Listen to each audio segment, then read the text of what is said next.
In this episode, we head to Russia's Transvaal park. The water park opened in Moscow in 2002, only to be shut down 2 years later. I'm Holly Mitchell. You're listening to Fairground Fuck-Ups.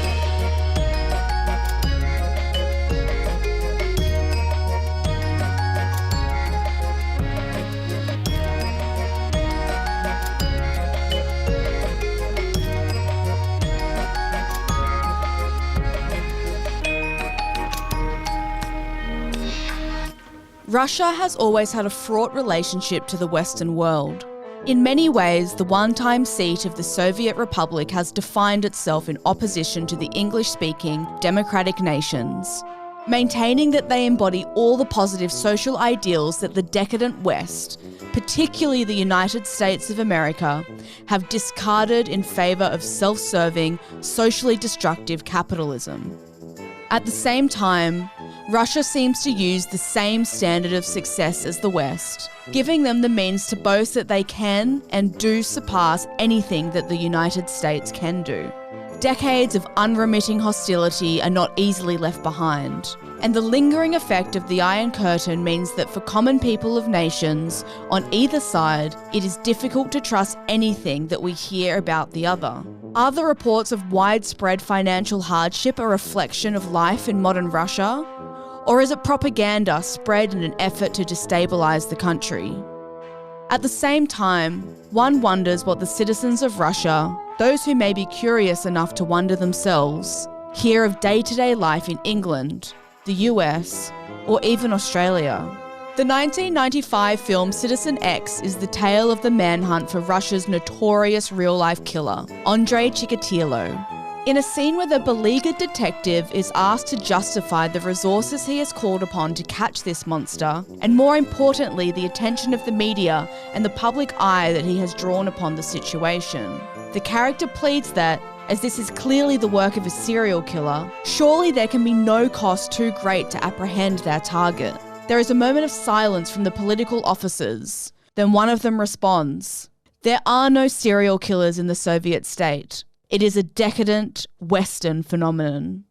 That film recounts the difficulties faced by the investigators in their pursuit, when the political leaders refused to acknowledge the very existence of the crisis, while simultaneously portraying an idealised image of the nation to the world. How can the truth be uncovered when the powers that be work so hard to keep it obscured? It is easy to see how this attitude could create systematic problems in dealing with extraordinary crimes or man-made disasters. But when one thinks about it for a moment, it also makes it understandable that such a nation would be so desperate to build their cities, their communities, and a society that can be normal. When trying to deal with every problem that people encounter in the West, as well as battling to present a perfect face to the rest of the world and their own citizens, it's no wonder that a lot of enthusiasm could be built around something simple, something fun, something for the family. A theme park, for instance. Of course, in the former Soviet Union, nothing is ever as simple as people want it to be. Take, for instance, the legendary Pripyat amusement park. Situated in the province from which it gets its name, Pripyat is itself part of a large city park, intended to provide locals with one more family-friendly option for a day out of the house. Completed in 1986, in time for the celebration of International Workers' Day, a most Russian holiday, Pripyat has endured as one of its nation's icons, thanks largely to the impressively crafted Ferris wheel at its heart. Just how many families have delighted in the amusements to be found, you may ask? Well, that's where it gets complicated. You see, while Pripyat Amusement Park remains intact to this day, it was never officially opened to the public. The reason? The 1986 Chernobyl disaster.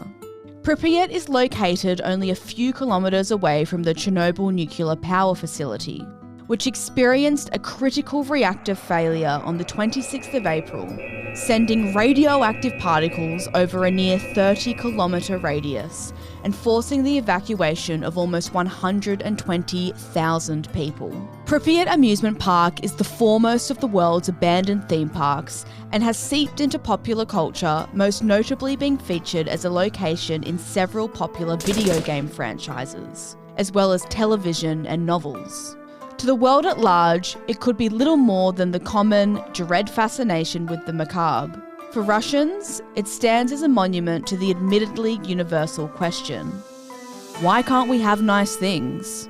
Rumours persist that, in an effort to convince local communities and the wider Soviet state that there was no cause for alarm, Pripyat Park was open to the public the day following the disaster, before any notice of evacuation was given. No one has ever been able to confirm this, though apparently footage of the park in operation does exist, somewhere.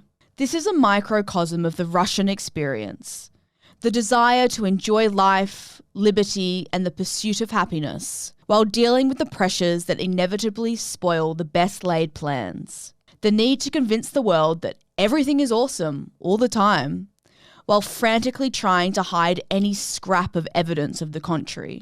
It is into this society and culture that Nodar Kancheli was born. The son of a Georgian architect, Kancheli would follow the path of family trade and fulfill his obligations as a dutiful citizen by graduating from Civil Engineering College in 1960. Broadly speaking, there is nothing about Kancheli or his family that is particularly notable. Certainly not in any history book. There is no impressive lineage to famous Russian families. Neither he nor his parents were involved in any significant historical events. Nodar Kancheli was, perhaps, an embodiment of the Russian dream. An ordinary man living an ordinary life, devoted to his country, working in its service. All that being said, some of his earliest known work was in being attached to the Soyuz space program, which would be the dream of any Russian or Western 10-year-old. He was not, however, building rockets or launch platforms, but rather he was part of the team designing a spa with recreational facilities for returning cosmonauts to recover from their ordeals in space.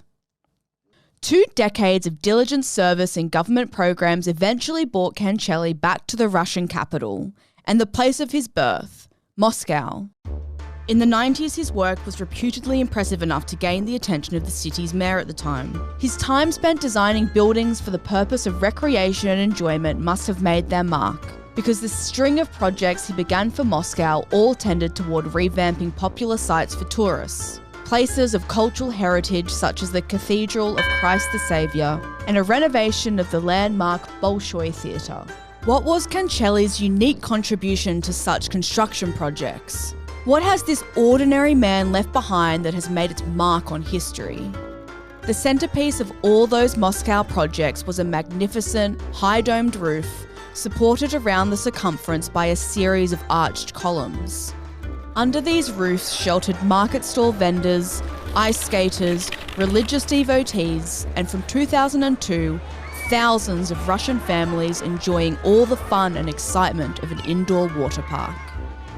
Transvaal Park, opened in June 2002, was the most notable construction project that Nodar Kancheli had been a part of up until that time.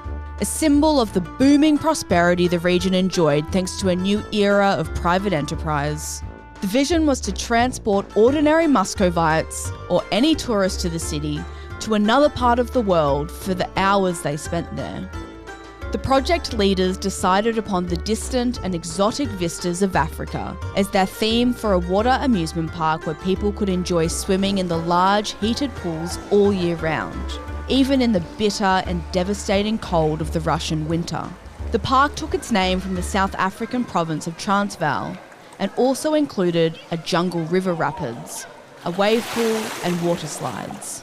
Within weeks of opening, Transvaal Park was one of, if not the most popular attraction in Moscow, an unambiguous hit with the fun-loving public. Here, finally, was a great step forward in creating the kind of lifestyle for the people of Russia that would show the nation in step with the rest of the world. A purely recreational facility dressed in cartoonish jungle shacks in bright colours, while overhead the Moscow sky remained visible through the windows. Come to Transvaal Park and be reminded while you're pretending to be in Africa, you're still in Russia. On February 14, 2004, the park enjoyed another day of large, happy crowds and good steady income. While sweethearts in other parts of the world were exchanging Valentine's Day cards, Muscovite families came to escape the freezing conditions outside. As it transpired, Transvaal Park would not see crowds like this again for quite some time. At around 7 p.m, one of the park patrons named Roman Yazimin made his way from the pools to the upper levels of the complex, where he would pass the rest of his evening in the solarium working on his tan. At 7:15 p.m, Roman heard a strange, squeaking sound echoing through the complex, followed by a terrible and thunderous crash, accompanied by violent shaking throughout the whole building and the sound of screams. The magnificent domed roof of the complex had collapsed, showering the helpless patrons in the pools below with half a ton of shattered glass, before the steel beams gave way and the entire structure came down upon them. Those who were able to escape being trapped in the ruins of the collapsed roof now faced the challenge of finding new shelter from the freezing temperatures now flooding into the park, filled with men, women and children clad in only swimwear. Park attendants made efforts to pull people from wreckage when they could be easily located, but they too were not dressed to cope with sub-zero temperatures.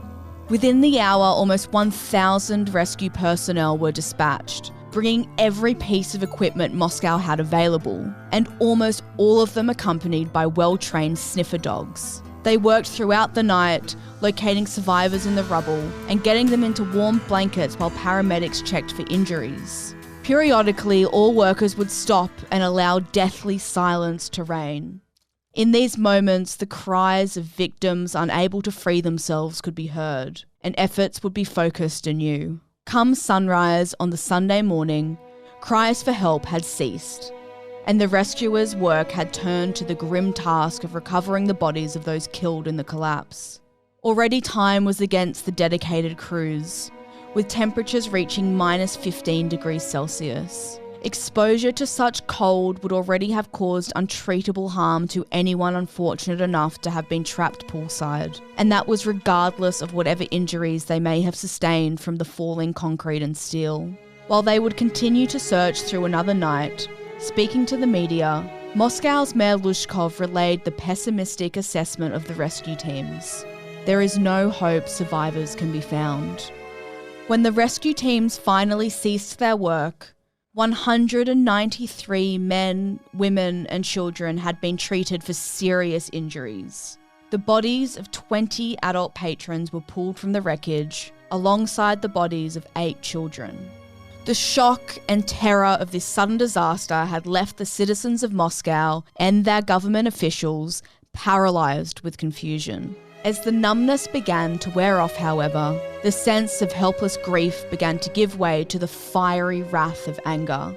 And the conversations, investigations, and news cycle began to focus all their energy on a single, all-encompassing question. Who's to blame?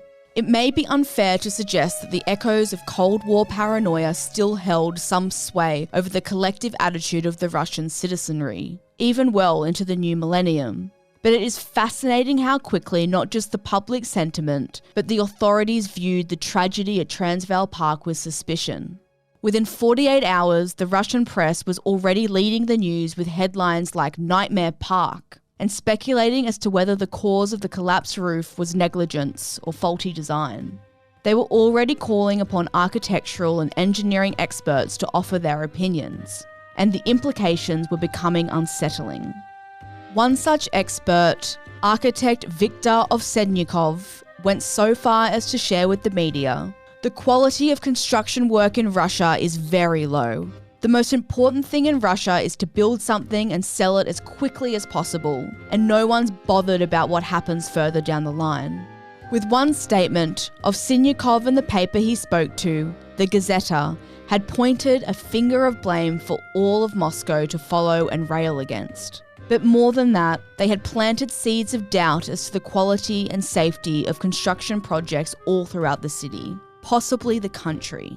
If Russian construction quality was very low, then was the whole city a potential disaster zone? Any project made in the past 15 years was suspect. While city officials and Russian politicians were approving of the need to find a scapegoat, putting a target on the back of an entire industry was unacceptable. Someone needed to point to an alternative, and quickly. Fortunately, another media outlet had a perfectly acceptable villain to blame: terrorists. Rumours began to abound, spreading quickly, that Transvaal Park had been the target of a terrorist bombing. Naturally, such a lurid story got a great deal of attention and seemed primed to satisfy some of the public calls for swift justice. The wider implications of such an accusation, however, were even more horrifying than a negligent construction industry. Moscow sat at the heart of Russia, and the notion that a successful attack could be planned and executed without warning meant that the security of the state was suspect. This was a potential nightmare scenario. If people began to withdraw from Moscow and other urban centres, then industry and commerce in Russia would slow, and the country would lose standing in the international community. In fairness, there was no evidence at all to suggest that any kind of explosion had occurred. There was no real indication that this could have been an act of terrorism, but once a story has taken root somewhere, it is difficult to stop it from growing. City officials cried insistently this was not terrorism, but their swift and repeated denials seemed only to embolden those who suspected that some manner of cover-up was taking place. This needed to be dealt with quickly and decisively. Systematic negligence would make Russia look incompetent, and terrorism would make her look weak.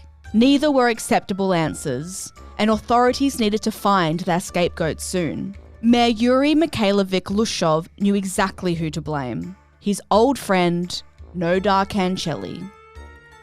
Negligence or incompetence were a perfectly acceptable fault, provided that an individual could bear the responsibility of those failures. Law enforcement officials asked Kancheli to answer the questions about the construction of Transvaal Park. What became apparent to them during the course of their investigation was that before the foundations of the park had ever been laid, fundamental problems in the design had been approved.